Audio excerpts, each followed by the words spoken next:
The workers thought they had found a maintenance tunnel. Instead, they uncovered one of the strangest mysteries in modern history.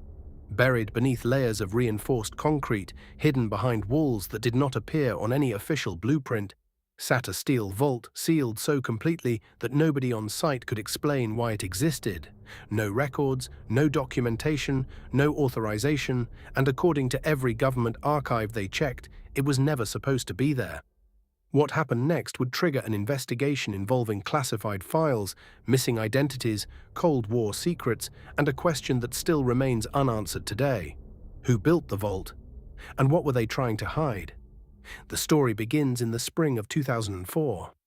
A redevelopment project had started beneath an aging government complex scheduled for demolition. Most of the building had long since been abandoned. Dust-covered empty offices, old wiring hung from ceilings, entire sections had been sealed for decades, construction crews expected to find outdated infrastructure. Instead, they found something impossible. Ground-penetrating scans revealed a hollow space beneath a section of the basement that did not exist on any engineering plans. At first, supervisors assumed the scans were incorrect, but repeated surveys produced the same result. There was a chamber underground, a large one, and nobody knew why. When demolition crews broke through the first concrete barrier, they immediately encountered a second wall, then a third. Each layer appeared intentionally designed to prevent discovery. As word spread through the project, curiosity grew. Former employees were contacted. Retired engineers were interviewed. No one remembered hearing about a vault. No one remembered it being built. No one even remembered that section of the building existing. Yet there it was, hidden beneath everyone's feet. The deeper investigators looked, the stranger things became. Historical blueprints from the 1950s showed no trace of the chamber. Renovation plans from the 1970s ignored it completely. Even security records appeared incomplete. Entire years of maintenance documentation were missing. It was as if someone had deliberately erased the vault from history. Then came the door. Massive, steel-reinforced, nearly 12 inches thick, unlike anything else found in the building. A faded identification plate remained attached to the surface.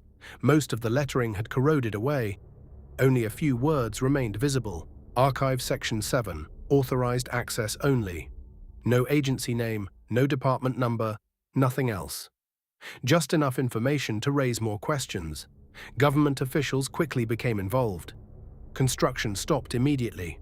The site was secured, and for the first time, someone attempted to discover what lay behind the door.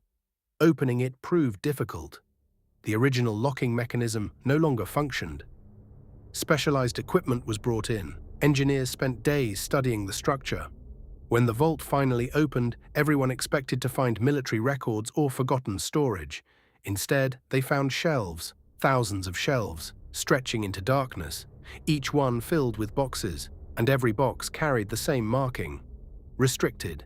The discovery triggered immediate concern because nobody knew what organization had placed them there.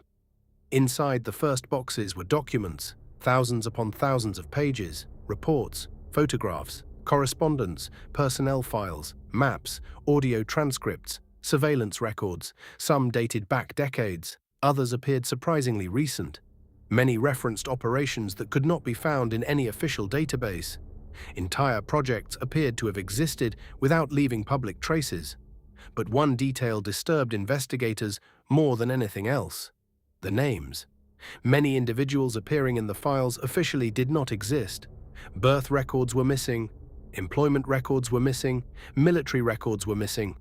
It was as if entire lives had been removed from history. One folder described a surveillance operation targeting a scientist who had supposedly died years earlier. Another contained photographs of meetings between individuals who were officially never in the same country at the same time.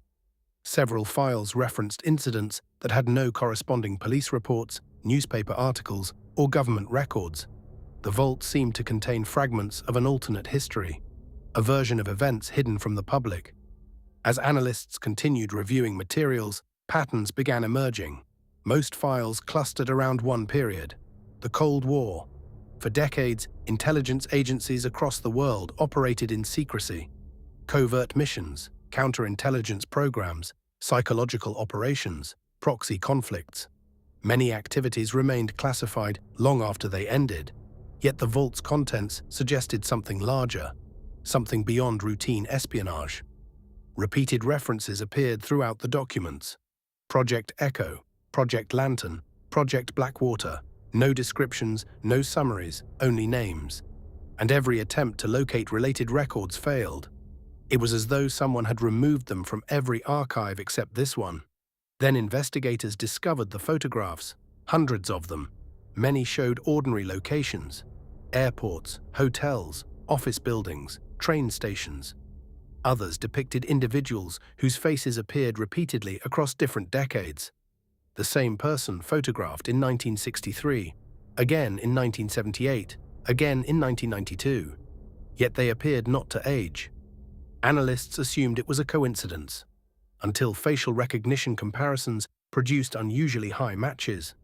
The images fueled speculation. Conspiracy theories exploded online after rumors leaked.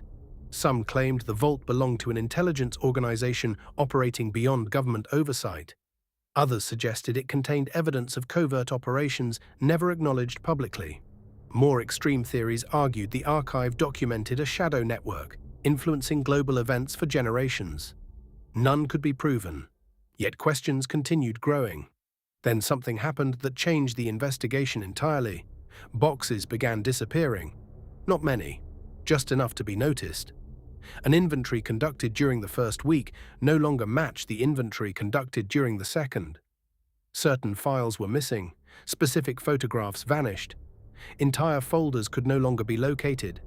Security footage offered no explanation. No unauthorized entry appeared on recordings.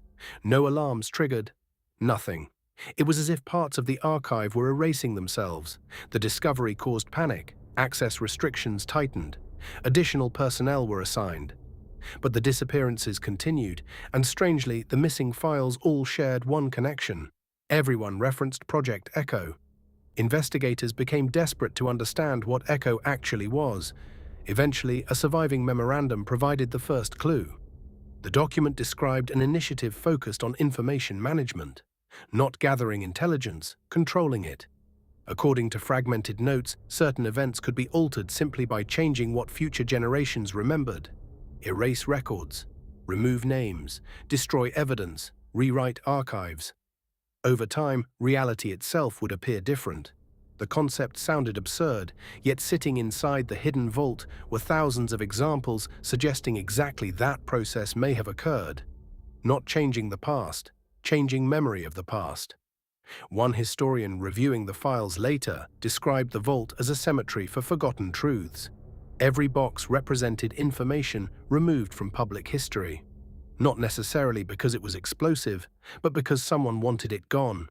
And that possibility terrified people, because if enough records disappear, how would anyone know what really happened? Public interest exploded once leaks reached journalists. Requests for information flooded government agencies. Officials acknowledged the vault's existence but released almost no details. Statements remained vague, investigations remained classified, questions multiplied, answers never came. Then, almost as suddenly as the story appeared, it vanished. Media coverage slowed. Access ended. Researchers lost permission to continue examining materials, and within a few years, discussion surrounding the vault faded from public attention.